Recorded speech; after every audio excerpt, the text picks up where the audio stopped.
사랑하는 목포공교회 성도 여러분, 지난 한 주간도 주님의 은혜 가운데에 평안을 누리고 오셨습니까? 우리 옆 사람과 한번 인사하겠습니다. 평안의 주님이 당신과 함께 하십니다 하고요. 우리와 함께 하시는 하나님께서 우리와 함께 계실 때 우리는 빛날 수가 있는 것이고 우리는 하나님의 은혜 가운데 누릴 수 있음을 기억하시기 바랍니다. 시간이 참 빠른 것 같습니다. 앞에 이렇게 장식되어져 있는 우리 대림절, 성탄절을 맞이하는 트리를 보면서 또 수고해 주신 우리 7, 8 여성교회 회원들 또 감사를 드리고 벌써 이렇게 겨울의 문턱에 다가왔구나라는 생각을 하게 됩니다. 반팔에서 긴팔로 갈아입은 지 엊그제 같은데 벌써 파카를 입고 또 우리가 추위를 느끼고 있습니다. 자동차를 타고 바깥으로 나가게 되면은 이제 들판의 곡식들은 이미 마시멜로우가 되어 있습니다.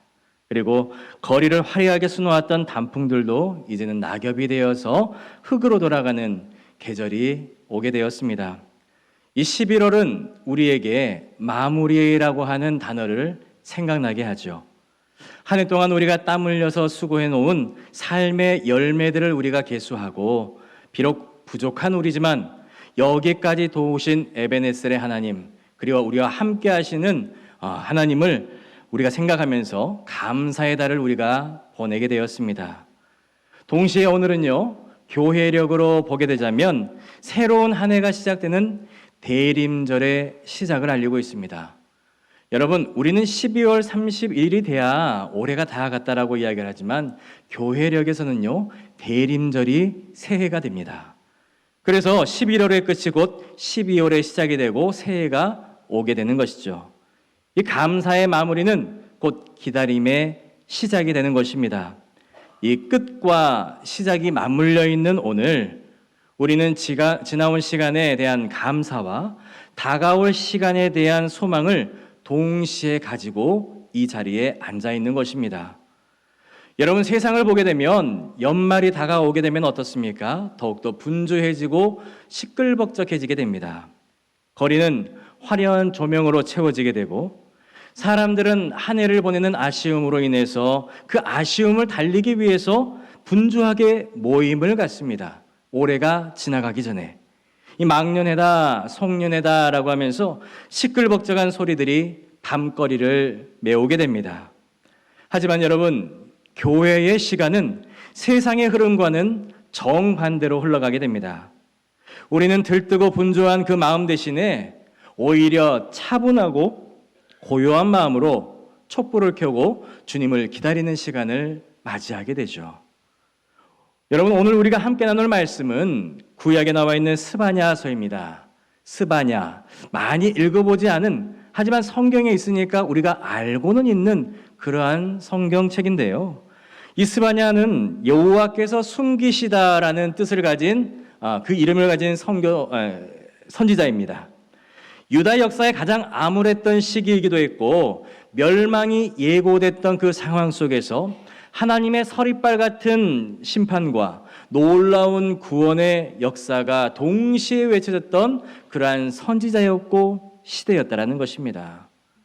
우리가 감사의 달을 보내고 대림절을 맞이하는 오늘, 이 스바냐 선지자를 통해서 우리에게 주시는 이 말씀을 통해서 우리의 현실을 이성적으로 바라보고 우리를 향한 하나님의 본심이 무엇인지, 우리에게 하시고자 하시는 말씀이 무엇인지 깨닫고 돌아가는 하루가 되기를 간절히 소망합니다.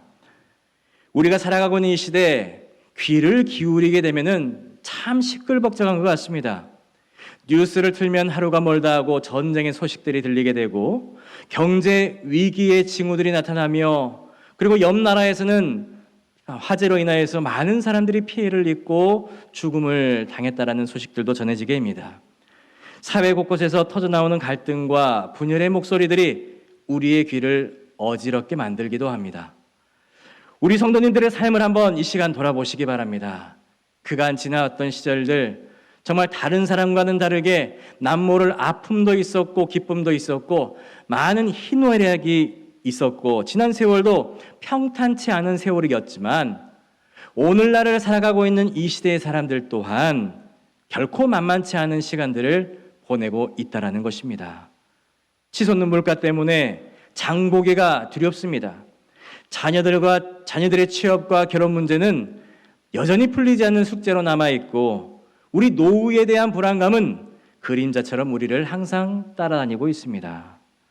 사회적으로 볼 때에는 정의가 완전히 무너져 버린 것 같고, 정직하게 사는 사람들이 오히려 피해를 보는 듯한 그러한 시대를 살아가고 있습니다. 우리가 이러한 현실을 직시하는 것이 성숙하고 이성적인 신앙인의 모습이라고 할 수 있을 것입니다. 성경은요, 현실을 외면하거나 도피하라고 말씀하지 않습니다. 우리의 사회를 바라보면서 성경 말씀에 나와 있는 하나님의 말씀이 무엇을 의미하고 있는지 깨닫고 살아가라고 명령하고 있다는 것입니다. 여러분, 오늘의 본문의 배경이 되는 이 스바냐 시대의 배경은요, 우리 시대와 별반 다르지 않는 시대를 살아가고 있었습니다.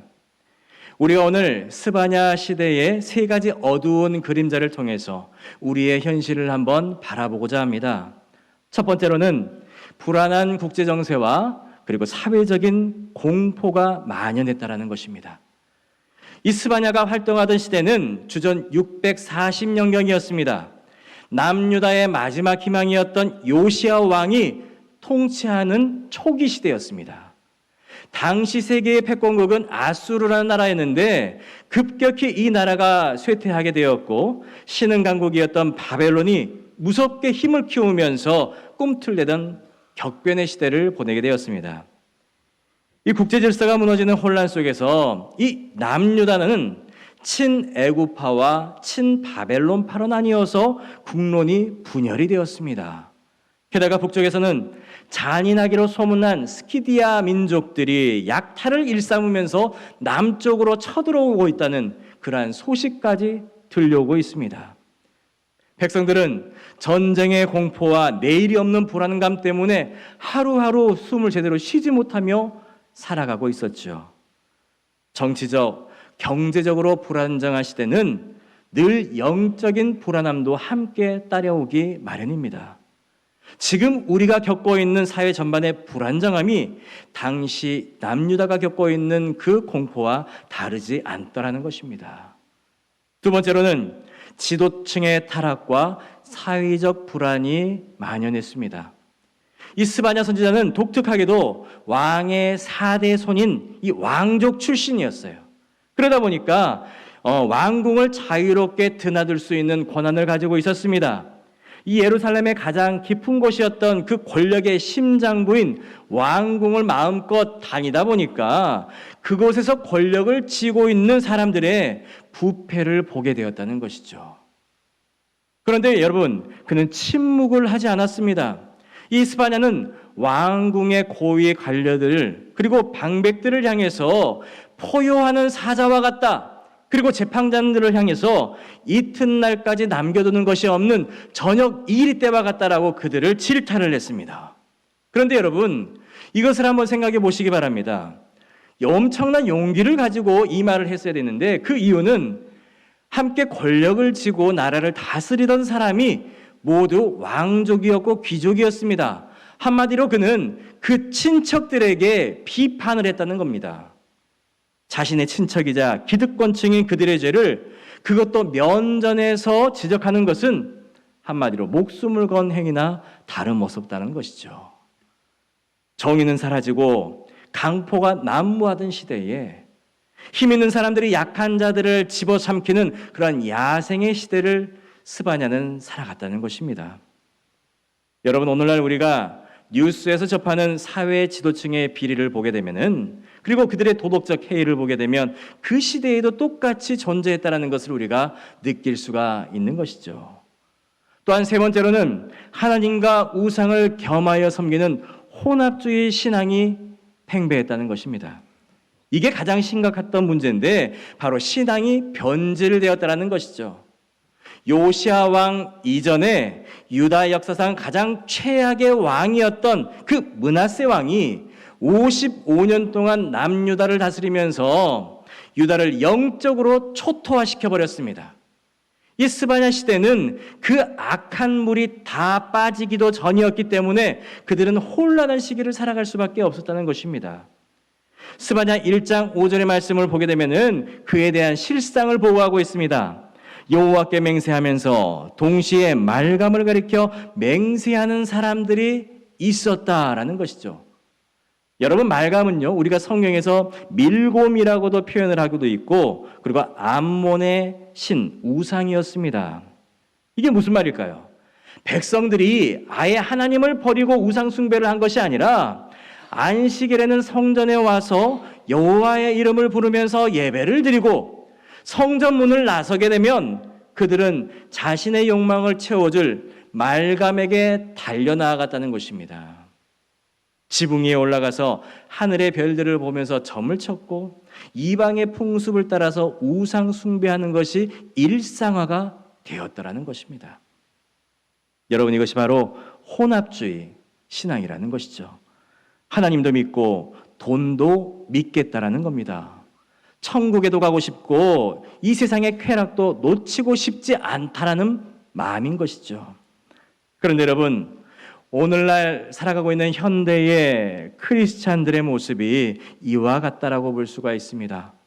입술로는 성전에 가서 주님을 찬양한다라고 고백하지만 실제 삶의 순간, 결정적인 순간에는 세상의 가치관과 물질에 더 의지하는 우리의 연약함이 이 스바냐 시대의 백성들과 겹쳐 보인다는 것입니다.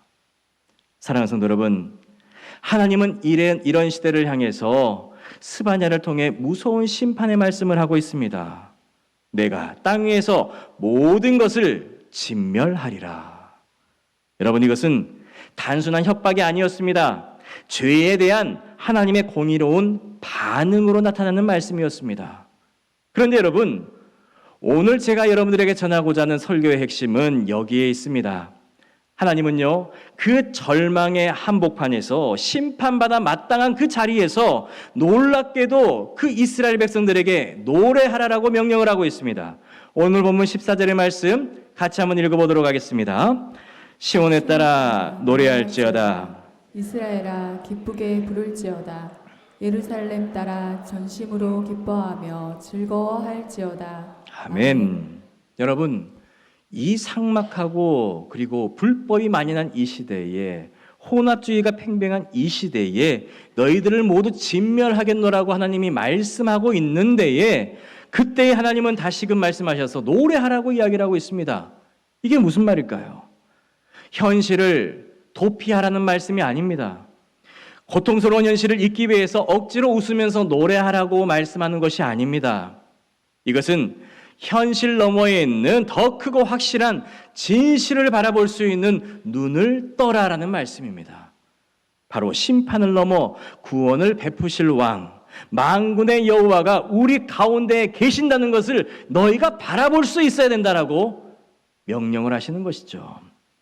여러분, 우리 하나님이 이런 분이십니다. 화를 당한 자신들이 지은 죄로 말미암아 화를 자초한 그 백성들 또한 위로하시기 위해서 구원의 역사를 또 계획하고 계시는 분이 우리 하나님이시라는 거예요. 여러분, 대림절은 단순히 2000년 전에 베들레헴 말구유에서 나신 아기 예수가 오심을 기념하는 절기가 아니라는 거예요. 대림절은 도래하다, 오시다라는 뜻을 가지고 있는데 이것은 다시 오실 심판주의자 구원주이신 왕을 기다리는 현재 진행형의 시간을 의미하는 것입니다. 그래서 오늘 우리가 주목해야 될 말씀이 15절에 나와 있습니다. 같이 한번 읽어보도록 하겠습니다. 여호와가 내 형벌을 제거하였고 내 원수를 쫓아냈으며 이스라엘 왕 여호와가 내 가운데 계시니 내가 다시는 화를 당할까 두려워하지 아니할 것이라. 아멘. 여러분, 여기에서 우리가 가볍게 지나갈 수 있지만 중요한 표현이 여기에 있습니다. 하나님께서 어디에 계시겠노라고 말씀합니까? 내 가운데에 계신다라고 말씀하고 있습니다. 하나님은 저 멀리 하늘 꼭대기에서 우리의 고통을 감망하시는 분이 아니시라는 거예요. 우리의 삶의 한복판, 고통과 불안과 염려가 엄습하고 있는 그 순간에 바로 그 지저분하고 냄새나는 죄의 악취가 나는 그 자리에 우리와 함께 하시겠노라고 약속하고 계시다는 겁니다.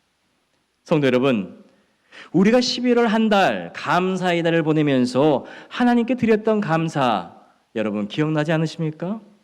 혹시 내 손에 쥐어진 그 결과물들, 건강이나 재물들, 자녀의 성공 같은 그 것들에 대해서 우리가 감사를 드리는 것이 아니라고 말씀드렸습니다.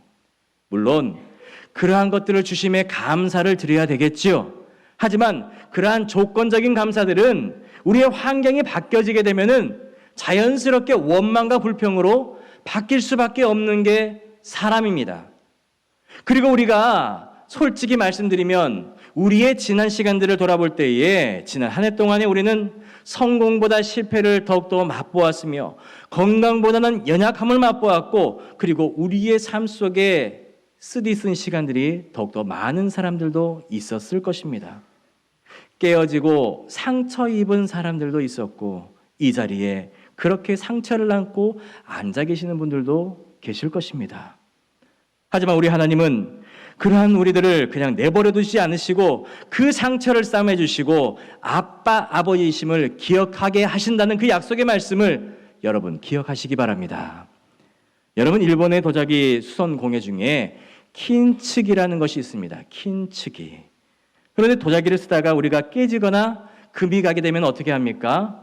버리게 됩니다. 쓰레기통에 그냥 버리면 끝입니다. 저렇게 깨진 그릇을 어디다가 쓰겠습니까? 쓸 수가 없어 버리게 되죠. 그런데 장인들은요, 그 깨진 도자기를 버리지 않고 깨진 틈을 옷으로 붙이고 그 위에 순금가루를 뿌려서 수리를 하게 됩니다. 어떻게 변하게 될까요? 결과는 놀랍게 변합니다. 깨졌던 흔적이 금색 선으로 선명하게 드러나게 되는데 그 흉터가 오히려 독특한 무늬가 되어서 이전보다 더 아름답고 가치 있는 예술품으로 변하게 된다는 것입니다. 깨진 틈을 숨기는 것이 아니라 그 상처를 금으로 채워서 예술로 승화시킨다는 것이죠. 여러분, 하나님께서 우리 가운데 거하신다는 의미가 바로 이러한 의미입니다.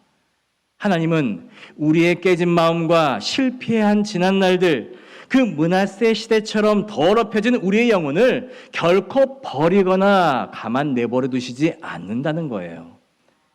대신 예수 그리스도의 보혈이라고 하는 붉은 금으로 우리의 깨진 틈을 메꿔 주시는 줄 여러분 믿으시기 바랍니다. 그래서 스바냐 3장 19절을 함께 읽어보도록 하겠습니다. 저는 자를 구원하며 쫓겨난 자를 모으며 온 세상에서 수용받는 자에게 칭찬과 명성을 얻게 하리라. 아멘. 저는 자, 쫓겨난 자를 하나님께서 칭찬과 명성을 얻게 하리라라고 약속하고 있습니다. 여러분, 저는 자, 쫓겨난 자는 깨진 그릇과 같지요. 하지만 주님이 우리 가운데에 거하시면 우리의 상처가 예술이 되고 우리의 실패가 간증이 되는 줄로 믿으시기 바랍니다. 사랑하는 성도 여러분, 이것이 우리가 11월의 마지막 주에 드려야 할 진짜 감사가 되길 소망합니다. 내 삶이 비록 깨진 도자기와 같다 할지라도 만왕의 왕이신 하나님께서 내 가운데에 계셔서 나를 고치고 계신다는 사실, 나의 약함이 주님의 은혜를 담는 그릇이 된다는 사실을 여러분 잊지 마시기 바랍니다. 이것을 깨닫는 것이 성숙한 신앙인의 자세가 되고 대리임절을 시작하는 우리의 모습이 되길 간절히 소망합니다. 여러분, 하나님은 우리와 여전히 함께 하십니다. 이것보다 더욱더 현실적인 위로가 없을 것입니다. 세상의 권력자들은 자신들의 이익을 위해서 나약한 사람들을, 백성들을 이용하지만은 우리 하나님은 우리를 킨츠기 작품처럼 존귀하게 만드시기 위해서 친히 우리 가운데 거하시겠노라고 약속하시고 계시다는 겁니다. 우리와 함께 거하시는 분이심을 믿으시기 바랍니다. 그 하나님을 우리에게 알려주는 말씀이 바로 17절의 말씀입니다. 함께 읽어보도록 하겠습니다. 너희 하나님 여호와가 너희 가운데에 계시니 그는 구원을 베푸실 전능자이시라. 그가 너로 말미암아 기쁨을 이기지 못하시며 너를 잠잠히 사랑하시며 너로 말미암아 즐거이 부르며 기뻐하시리라. 아멘. 여러분, 이 말씀에서 우리는 두 가지 상반되지만 하지만 완벽하게 조화로운 하나님의 모습을 발견할 수가 있습니다. 첫 번째로는 구원을 베푸실 전능자 하나님이십니다. 여러분, 전능자는요, 히브리어로 용사라는 뜻을 가지고 있는데, 용사는 칼을 차고 전쟁터에서 자기 백성들을 보살피고 함께 싸우는 강력한 장군이 바로 용사이시죠. 그러한 용사의 모습으로 하나님께서 우리와 함께 해 주시겠노라고 약속하고 있는 것입니다. 두 번째로는 너를 잠잠히 사랑하시며 라고 말씀하고 있습니다. 이제는 격동적인 용사의 모습에서 평안하고 부드러운 아버지의 모습처럼, 어머니의 모습처럼 잠잠하게 우리를 감싸 안아주시겠노라고 약속하고 계시죠. 잠잠이라는 말씀은요, 우리가 놓치지 말아야 될 텐데, 히브리어 원문으로 보게 되면 그가 사랑 안에서 조용하실 것이다, 그가 사랑으로 너를 잠잠케 하실 것이다 라는 뜻을 가지고 있습니다. 이것은 마치 거친 폭풍우 속에서도 아이가 어머니의 품 안에서 잠잠하게 지낼 수 있는 것처럼, 전쟁의 소문이 시끄럽고 경제 위기로 요란한 이 시대를 살아간다 할지라도 하나님은 우리를 품어주시고 잠잠히 우리를 사랑하시고 보호하시겠노라는 약속의 말씀인 줄 믿으시기 바랍니다. 여러분, 이와 관련해서 나치 정권에 맞섰던 본회포 목사님을 우리가 기억하시기 바랍니다. 2차 세계대전 당시에 히틀러의 광기와 그리고 사회적 악에 맞서서 저항을 하다가 옥에 갇히신 본회포 목사님이 계십니다. 우리가 사형 집행이 언제 이루어질지 모르는 그 상황 속에 놓이게 되면 불안한 나날을 보낼 수가 없을 터인데, 이 본회포 목사님은 평안하게 그 옥살이를 할 수가 있었습니다. 그런데 처형을 앞둔 1944년 마지막 날에 감옥에서 어머니와 약혼녀에게 시 한 편의 편지를 써서 보냈습니다. 그것이 바로 선한 능력으로라는 시입니다. 그 선하님의 고요히 감싸여 그 놀라운 평화를 누리며 나 그대들과 함께 걸어가네, 나 그대들과 한 해를 여네 라고 말입니다. 이 죽음의 그림자가 다가오고 있는 그 감옥 안에서도 그는 평안을 누리면서 이 시를 쓸 수가 있었습니다. 미친 거 아닐까요? 어떻게 그럴 수가 있을까요? 그 죄수가 이제 언제 죽을 줄 모르는 그 사형수가 이러한 평안의 시를 쓸 수 있었던 것은 바로 하나님께서 그와 함께 하심을 믿었기 때문에 그렇습니다.